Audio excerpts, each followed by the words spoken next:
Hey, college wrestling fans, JT1Wrestle here, and have I got a great guest for the show today. Please welcome, he is the head coach of the Blue Devils of Duke, Glen Lanham. Hello, how you doing today? Doing great, man. So here's my first question for you today, coach. 2015 to 2019, in 100 years of Duke Blue Devil wrestling, you have got the program at its peak. Program high of five NCAA Division I qualifiers. We do that in 2015, 2018, and 2019. We crowned three of Duke's total of four NCAA Division I All-Americans during this time, including the only three-timer in history. You guys finished in the top 25 of the nation a couple of times during this time, too. You guys are on a roll. How much did the COVID-19 fiasco affect that positive momentum? Oh, it killed us. We had a class of kids that came in. The mentality was different, for the first time we were experiencing a lot of individuals that dealing with the mental side of it was just huge. And, for us, we're all about development. So we had to have kids stay the summer and just a lot of hands-on, developing relationships that way. And when COVID just isolated us, there was no one, and I thought the whole season was going to be canceled, honestly. But ended up that Coach K was adamant about having basketball, so we ended up having sports here. So, but just the isolation, I think, really killed us. And then two, once COVID ended, trying to get guys back to that mentality of, staying in the summer, working hard, training. It was very difficult. Then two, our administration just seemed to fall off with the support end of it too. So that kind of those were the two big factors that really just hindered us. We lost a lot of traction and with that. I would say that recruiting class, that 4 years that they were in the program, we lost our identity. It was really tough at that time trying to figure out, like, what we were going to do. And I would say it set us back 10 years, that between the COVID, the just a switch from support from, an administrative standpoint. Yeah, that set us back big time. It was just a different kid we were trying to train, so it was hard as our coaches then lost along the way some really good coaches. Probably one of the greatest assistants I've ever had, Ben Whistle, ended up having some injuries and, just want to go back to, he was kind of a country kid, wanted to go back to Indiana, to raise his family. So, yeah, so we just took hit after hit after hit trying to get the program, trying to find traction. Now, you mentioned a couple of different times in there as you were answering that question about the administration. And I don't know if everybody out there, especially from a fan standpoint, really understands the situations at Duke. So, in the past 14 years as the head coach, you have sent wrestlers to the NCAA championships 13 out of 14 seasons.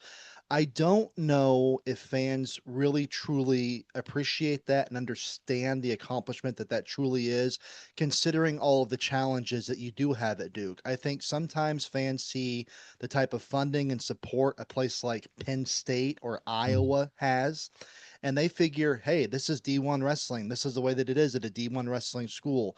Explain to the college wrestling fans out there that we're not getting that kind of support like Penn State is, and things are different at Duke.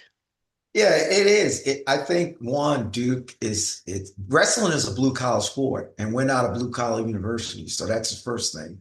It's just hard. It's a hard fit when you look at our guys trying to mesh with with the lacrosse and the field hockey and all of those traditional, Ivy League kind of programs that you have. So that's tough in itself too. And then too, I think that it was funny because after the I think we finished top 25 and I was getting back to campus. and I had a meeting with our administration, and they were just basically saying like, uh, that the support that we had, it was pretty much not going to be anymore. So we had to kind of make it work through the alumni development and the fundraising it's funny because you know, when I hear a lot of coaches say, like, if I was at the Duke program, we'd be this and that. And I would love it. I would love it to give some of these, I call them yard birds, but I would love to give these guys like, hey, this is the inside of like what we deal with on a daily basis. Admissions is, I would say, we have one of the toughest admissions in the country. I know that for a fact. We get kids from Harvard, we get kids from Columbia, and they're waitlisted, and they get right into those schools. So I talk to our administration and our admissions all the time. It's like, you know, Harvard and Duke, the names are, when it comes to the academics, are the same.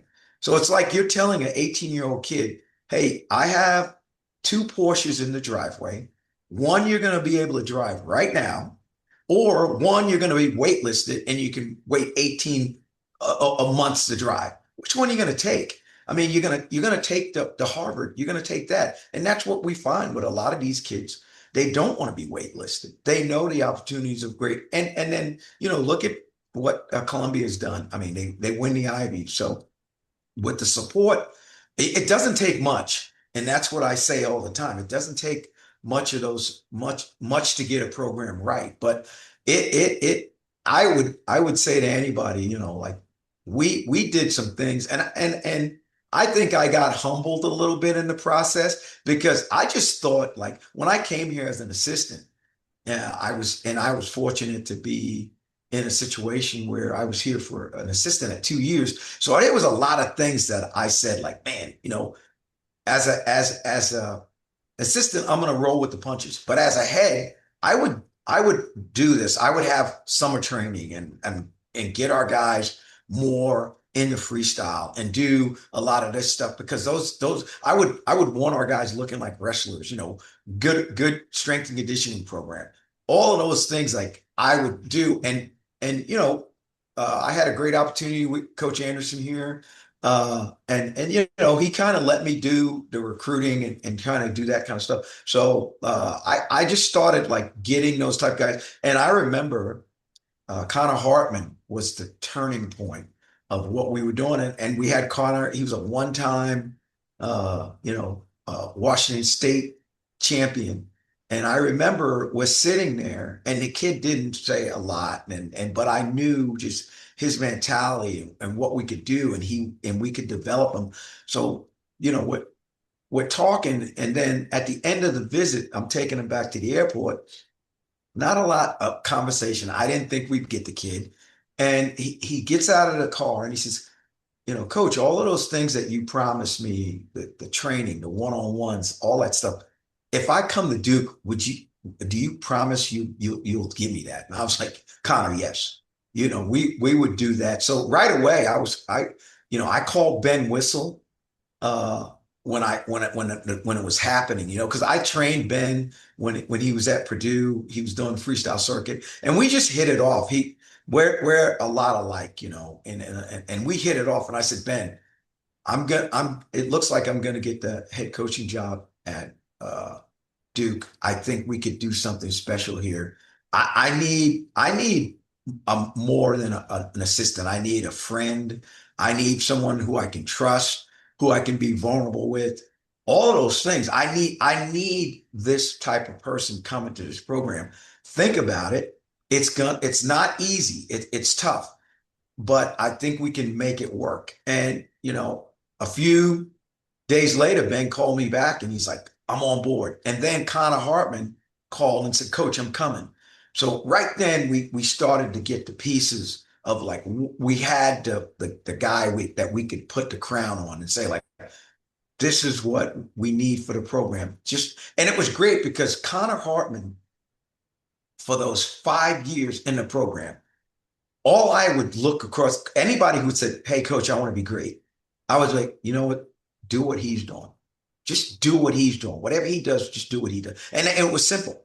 You could do that. And because Connor, the kid was, he wasn't going out partying. He was doing it on the academic end. He was a great kid to be around. He checked all the boxes, and he just drew guys to him. Like, and then the next thing you know, we're getting, and the guys that people don't talk about, like these guys in national qualifiers, like, like Emmanuel Kerr Brown and all of these guys that are coming into the program that are just have a chip on their shoulder. And I remember Casper, so he was the next piece. Yeah. I go to nationals, this scrawny kid who was third place at national, and I Gambucci is a Lexington kid, and the pipeline from Lexington, we ended up getting 5 kids out of Lexington. So Casper was obviously just a Casper to me is he's like a son of him, you know. And the thing with Jacob is Jacob, he was the epitome of what a captain is. He didn't care if he was liked, but he was going to be respected. And Jacob like was I don't think he doesn't drink to this point. He doesn't do he's just I keep in touch with Jacob. We talk like at least once a week. And So I gotta, so yeah, I got this. That begs the question: Are you watching Monday Night Raw? I was just at a Yeah, Raw show in Greensboro. yeah. So yeah, I was just at, yeah, I follow it. We have 3 guys in that right now, Jonah Nessenbaum. We have Jacob Kasker and Braden Ray. So I follow those guys. But yeah, I was at a show that Jacob had me backstage. It's awesome to see. But he's never satisfied. And I'm like, Jacob, I always have to tell him, enjoy the ride, please, enjoy the ride, because he sees something, but that's what took our program to another level. I mean, he had a chip on his shoulder, and I loved it because he would be wrestling against guys, and then he'd come off the mat with a smile on his face, and I'd be like, man, Jacob, he said that coach over there, coach, he recruited this kid over me, and that's the kid I just beat. He always carried a grudge. But he was, like I said, Connor got the program to a level of, hey, you can do it at Duke. But Jacob got the mentality of like, it's okay to say I want to be a national champion at Duke, where people would be like embarrassed. Jacob didn't care, and it was funny. I had a Flow interview when before Jacob was wrestling Snyder's second time, and Jacob said, "Hey, I'm going to go out there and I'm going to punch him in the mouth," and then Flo's like, "Well, Glenn, always like, well, you said Jacob said he was going to punch him in the mouth, and what do you expect that time?" I was like, well, what would he say? He better have said that. I expected him to say exactly what he said. Like, yeah, I punch him in the mouth. We're past laying down. We're not gonna do that. And I remember we wrestled Virginia Tech, and it was funny because Virginia Tech hung their banner out like, hey, we won the ACC Doom Meet season. And I'm like, wait a second. We hadn't even wrestled these guys yet. And they already had their banner. Our guys were furious. And so it came down to the heavyweight, and they ended up beating us like 19-15 or something like that. Came down to the heavyweight or 19-17. And so we're coming back, and I'm like furious, like, hey, we could have had that dude, but I'm proud of my guys for competing. And I see Dresser, he texts this thing at like 1 o'clock at night, like, oh, our guys were sick. And so I shoot like right back at him, like, hey, Yeah. why don't you just man up, and your guys, and I like Coach Dresser. I like the fact that when I shot that, we talked after that, and it was like the heat of the moment. I respect guys like that because the heat of the moment's great. Don't carry it over. Like, my thing was like, it was 1 o'clock at night. I just got back. I saw that text. I just blew up. I fire back at him like, hey, whatever your guys would say. I'm tired of you guys not giving us respect. We took you guys to the brink. Don't ever hang your banner out again. He comes back and, we go back. And then the next time we see each other, we laugh about it. But I like that because I respect, like in the heat of the battle, that's what it's about. And then after that, it's about like, hey, I get it. We want to compete. You want to compete. We're good.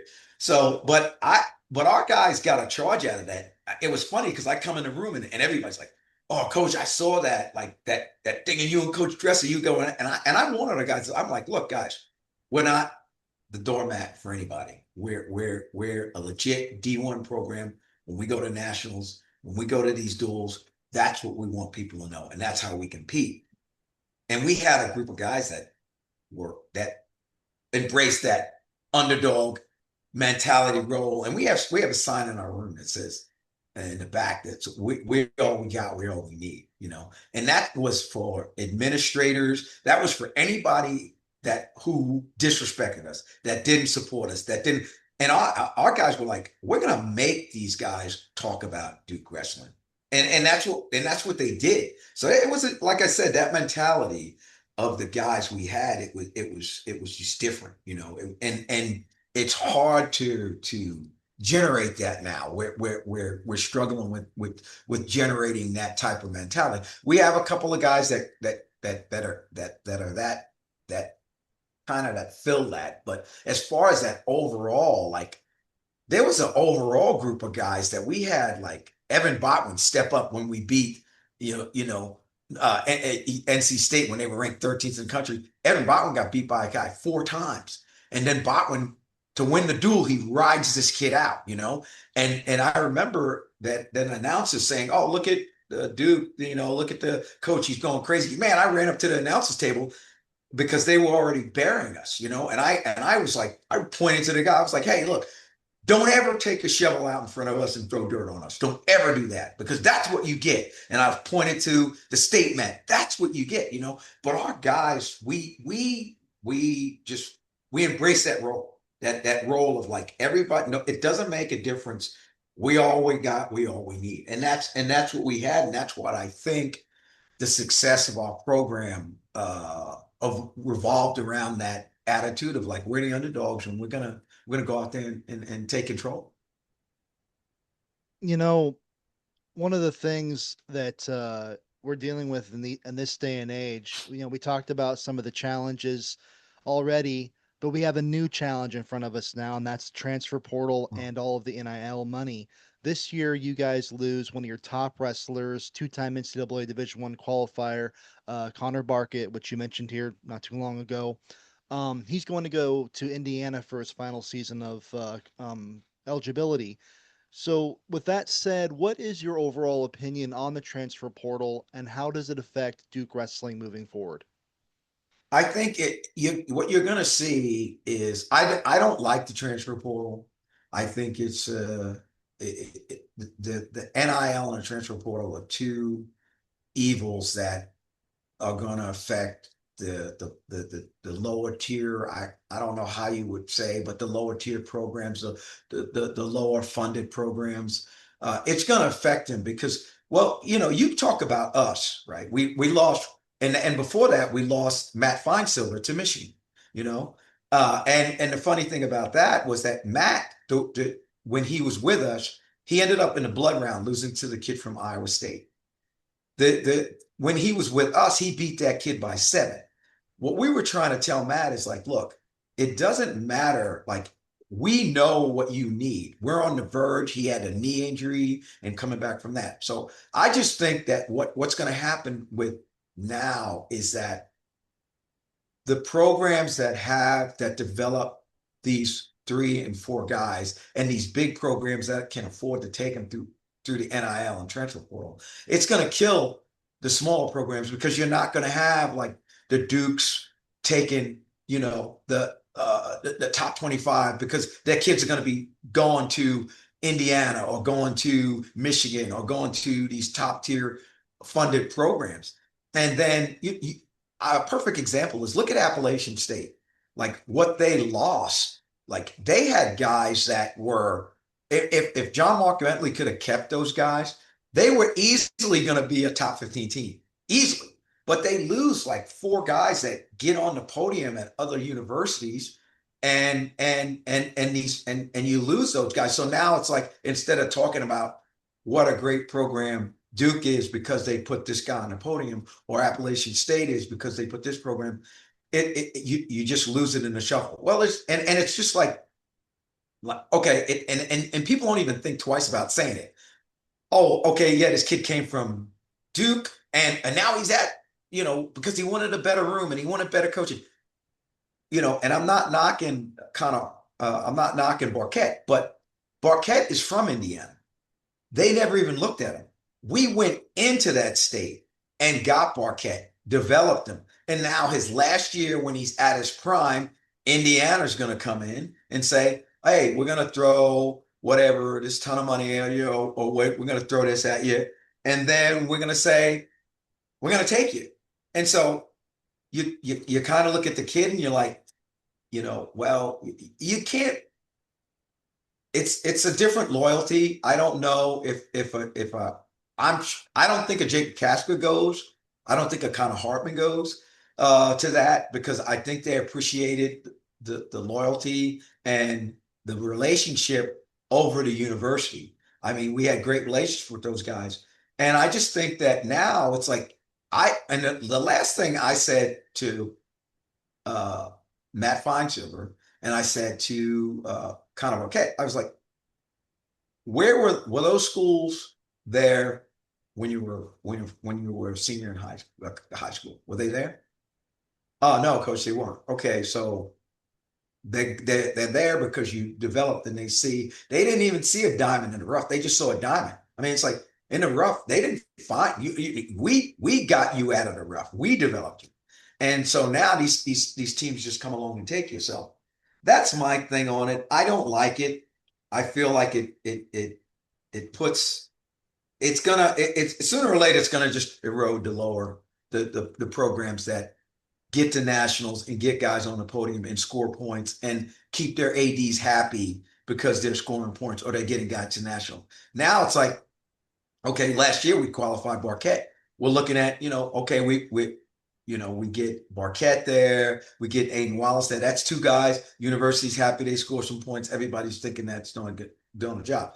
I mean, you take our team leader, our captain, over to Indiana, and that's the kid's option, and that's the you can't tell me that there's no tampering with these kids. You Well, can't tell me that. I think So, it's pretty obvious that there oh is. yeah, I mean, yeah, yeah, but yeah. I got to ask you kind of a tough question here because this makes me kind of wonder since we kind of brought up the Matt Finesilver situation. After that, you did keep Josh Finesilver. He did a great job for you guys. Was a ACC finalist. Correct me if I'm wrong. I think he was around a 12er at the national Yes. tournament. Mhm. Was there anything there that kind of made that kind of a weird situation since Matt was No, leaving? No, okay. I was no, just curious no, about that. no. I love the fine silvers. I still talk to Matt. I still talk to all the fine silvers. The dad's a great guy. The thing is that my thing with recruiting, we always have a relationship. DeHart, was a guy that was in our program. I just went up to Wilson to watch him throw out a first pitch. So it's the relationship over the wrestling, and that's what I think. That's the thing that kind of hurts me when these guys leave. It's like, man, it's like you feel like a jilted girlfriend, and how could you not feel like it's like you're giving the best that you could give possibly, and then all of a sudden, and when like it is a country song talking about, like she's talking about like, hey, I had the man, I had the boy, you got the man, and it's like, yeah, we developed this guy, and now, he knows how to drink wine. He knows how to do, and she's basically saying like, look, I got this guy to where all of a sudden you're interested in him. And that's the same thing. I feel like it's like none of these schools, Michigan wasn't looking at the fine silvers when they were, in high school. And all of a sudden now these guys are like developed, and it's like, hey, let me swoop in with a bag of money and just take them, and that's the thing you got to do. So I mean, people say, well, you know, it's a problem with I think it's a problem too with sometimes with the kid too. It's like, man, at the end of the day, it's like this is the guy that gave me the opportunity, and this is the guy that developed me. I got to show some type of like loyalty to this program. It's just as much as the kid can say that too. So a lot of people say, well, it's the coaches and they're taking these kids and these kids. The kid can say no if he wants to. He doesn't have to say, yeah, I'm going to take this. But a lot of guys are doing it. You get developed and you move, and it's not just happening to us. It's all over. And I think it's bad for wrestling. I think you're going to see the effects of that with these smaller programs that are going to be dropped because they're just not making a splash. There's no way that they can hold the AD off from saying like, okay, hey, you sent two kids to national, you scored points. All right, that's still a viable program. Now, if you're not having that, if your point getter is getting snatched up every year, the ADs are going to get together and then say like, well, why are we really doing this? Why are we doing this? So I think it could hurt us in the end. But I mean, it's just something we got to deal with. You It's not know, going anywhere. yeah, that's very true, and I want to try to steer us back in a more of an optimistic, positive light here for a second. Um, you guys, you mentioned him already. You guys are bringing back Aiden Wallace. He did a tremendous job for you guys last year, 25-6 on the season. He's been second and third in the always tough Southern Scuffle Championships. He has the potential this year to really have a standout season, compete for an ACC title. Talk a little bit about Wallace and the expectations you have for him. We just at the end of it, we just had we have the coaches meetings and just talk to Aiden about whatever you did, you're almost at the cusp, but you've got to do something different. We got to have you and for Aiden, it's like we have to have him committed to the process earlier because I think that by the time he gets his feet set, I mean, we're already to the ACCs, and there's things that we've got to, as coaches, we've got to put him through a different regimen to get him ready for the tournament. I think we relied a little bit too much more on how Aiden's feeling these last two go arounds, and it didn't work out at the end. So I think, and I told him at this last meeting, I said, Aiden, we're gonna change it up and you probably are not going to like it. So I would suggest that you get your mindset on that. And Aiden was honest. He's like, Coach, you know what? I'm really embarrassed the fact that I come from Bergen where we put out all Americans, national champions all the time, and I'm not getting the job done. He goes, I gotta look in the mirror and say to myself, how do I not score when I'm in overtime? And if I beat the Stanford kid, you know, I'm going to go to nationals. Or if I beat he had to have one match there. The UNC kid, you beat that kid, you're going to go to the national tournament because he was right on the cusp. Either one of those, we're looking at, what he brought to the table. Either one of those matches, he goes to the tournament. So and I look at myself too. We gotta do better with him. We got to get him mentally focused earlier so he can get himself in those situations where he's not squeaking by matches, where he's opening up more. Because Aiden has a ton of offense, but sometimes he shuts down. And he scored, I think, 4 takedowns on that kid at UNC in the duel. And then we get to nationals and we get to ACCs and we only score 1 point. He's tight. He's not, and we got to get that attitude of like, hey, you got nothing to lose and everything to gain. Let's go out. Let's get it. Let's take it.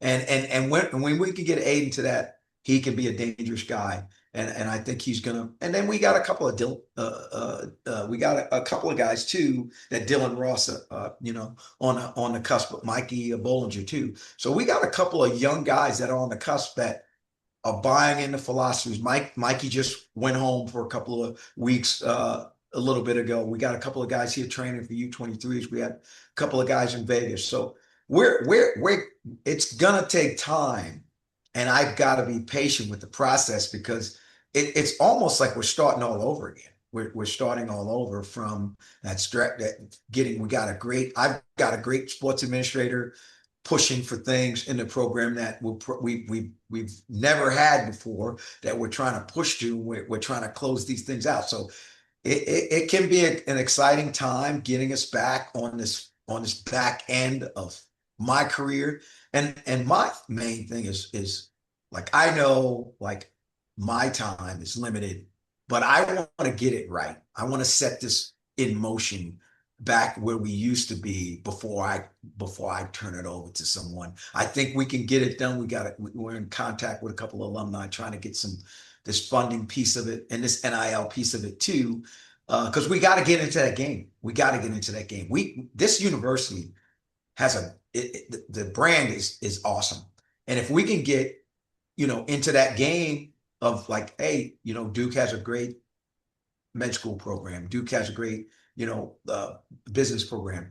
Let's get your master's here. Focus on some of these grad school kids that are out there that we get calls that if we had the money would come to Duke. So that's what we got to get. So we got to get, even though I don't like transfer portal and I don't like NIL, it doesn't matter if you don't like it. You better get in the game. And that's my thing. Is like you can dislike it all you want, but you got to get into the game, and that's what we got to do. We got to get into the game, and that's what we're trying to do. So hopefully, there's some good things happening with our program with very very quick. You know, speaking of which, I've been following college wrestling for, most of my life, over 30 years. I've been doing this kind of stuff and promoting it and covering it for about 25 years now. When I was growing up, when I was a kid, back in my early 20s, when you thought of college wrestling, you thought Big 10, Big 12, and the ACC was kind of over here in the corner. It's not that way anymore. The ACC has proven itself. It is a wrestling conference. Just this past season, Stanford finishes sixth, North Carolina State finishes 10th, Virginia Tech finishes 11th. These are top 10 programs in the country compared to everybody else as well. How do you feel about the growth and just how unbelievably tough the uh, Atlantic Coast Conference has become in the sport of wrestling? Oh, I think it's great. I think it's great, for the conference, and it's great for recruiting for us to have a conference like that. Where if you look at the averages, I mean, some weights, there's five guys going to nationals. We averaged at least three guys in each weight going to the national tournament. So to be in a part of a conference like that where the wrestling you're not worried about, oh, the programs are going to be dropped because the wrestling. I mean, we have a great conference, but it's due to the fact that you look at the Virginia Techs and you look at Stanford coming in. It's an arms race with these guys. That they're talking. A lot of them are not at 9.9 anymore. They're in the NIL game, and that's selfishly, you would be like, oh man, I wish we were a little easier. But the reality of it is that recruiting wise, people want to be in the ACC. You look at the universities across the board, strong academics, all of those things, beautiful areas, beautiful campuses. All of those universities have great draws for like what and no wonder why the conference is strong because we have all the formula that you have the academic formula, you have the competition formula, you have all of those things that just make the conference gonna grow. And I wish that we had where we could take on, either you have to be a full member or not. We're not going to take, they don't take, like, if you're not a full member of the ACC, they won't take you. But I think for wrestling wise, there'd be a lot of schools that would be interested in being a part of the ACC if we would take them. So the conferences is only as strong as that, you have to be a full member. If we weren't a full member, I know we could easily have 10, 11 teams in this conference and be, a very, very, very, very strong conference. Yeah, I agree. Personally, I already think the ACC is a very, very strong conference just Oh, because no based doubt. every year, All Americans, national champion contenders. I mean, whoever, if somebody says the ACC is not a wrestling conference, they're not paying attention. Oh, no doubt. And that's somebody probably from the Big Ten or the Big 12 recruiting against the ACC, trying to dog the conference out. But if you look at the number of schools and the number of qualifiers, we're